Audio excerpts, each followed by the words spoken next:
What do you want to know about the coming global... Yes. Before you say that. Dude, I'm fucking ready, dude.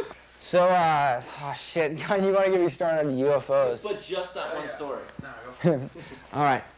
Well, I have a friend that's been working to out like the secrecy of UFOs for like 10 years. And I met up with him on the East Coast, and I asked him what he was doing, wondering if there's anything I could do to help or whatever. And he spent 10 years filming like over 500 top secret witnesses that work for the government.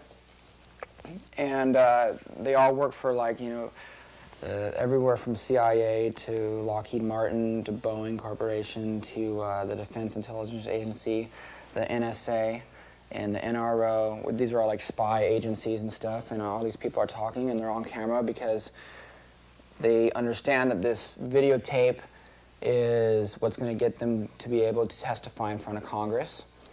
And so they're all talking about a lot of things about aliens and UFOs, from people that were in charge of like our whole nuclear missile inventory. They were in charge, people that worked at like NORAD and all this stuff. And this one guy's talking because he used to work for the Air Force, and they're called the Blue Berets, and they work for a nuclear like cleanup task force.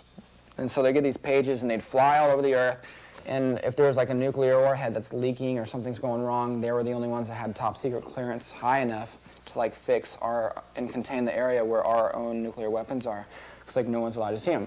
But he was one of a few people that would get his page and they'd fly across wherever the continent or whatever, and they would land, and instead of there being like a nuclear warhead, there would be like a crashed UFO and alien bodies and stuff. And he was on this crash retrieval team, and he talks about all these stories that he used to get bodies and the actual hardware, and he was the one that was responsible for make sure it gets shipped down to like Wright-Patterson Air Force Base and to the Nevada test range where Area 51 is and stuff. And he talks of another time where he was in the Pentagon.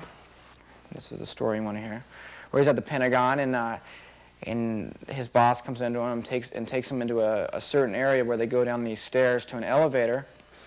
Go down the elevator about, he said, probably like 6 or 7 stories underneath the Pentagon. They got out and they walked down this big long white tunnel, and they walk down that. They get in this little car, and the car goes, he didn't say, he said it went like really fast for I think 20 minutes underground.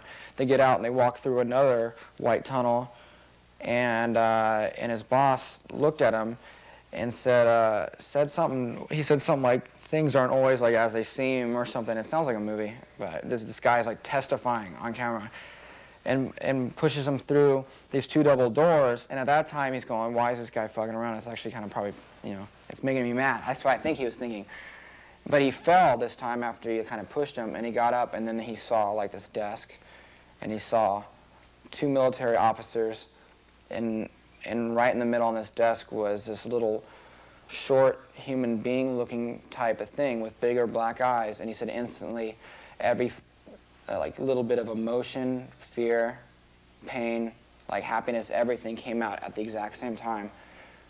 And I don't know. And then he woke up in his boss's office, and his boss was trying to make him say that it never happened. But he did that, and has spent his whole career working with like these beings and stuff, and he's testifying on camera. Fuck, I should take you in another room and show you my little collection of UFO books and videos. The testimonies of all the people on these tapes here.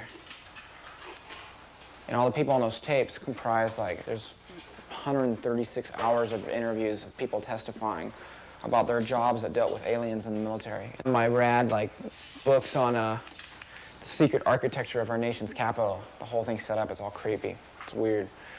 I have the JFK assassination book. The CIA and the mob killed one of the best presidents of all time. I have it in this book. It's crazy. Can you believe it? I know so. How do you Evidence is there, dude. Give me 2 pieces of evidence. 2 pieces of evidence? Yeah. That his brain was missing when he went to the hospital, and then the doctors weren't allowed to do any kind of like weird examinations because the generals shut him down. You know why? Because there's other bullet holes in the guy's body because there's more than one shooter. It's crazy. They talk about everything. The architects of the underworld, it's all about the monuments and pyramids on Mars and the mathematical, geometrical shapes and see, there's all these pyramids and stuff on Mars, and they make all these weird, like, angles and stuff, but those angles are the key to tetrahedral physics. And once you understand the science of that, that's the secret to space travel and time travel. And what's even more interesting, the big defense contractor that does all the UFO stuff, like for the military and the government, is in La Jolla.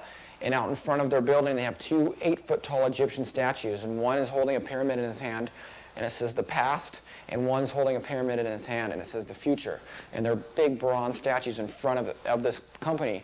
In this company, I have on one of these tapes a girl testifying how they put billions of dollars or millions of dollars into UFO-related programs, and they create them, and they're fake. So when they get audited by the General Accounting Office of the United States government, it just looks like all the money's going into fucking more helicopters, but it's really going into, like, UFO-related programs. And there's Egyptians in front of the building, dude holding pyramids and saying the past and the future. I have people from the government talking about aliens. They're fucking real, you son of a bitch.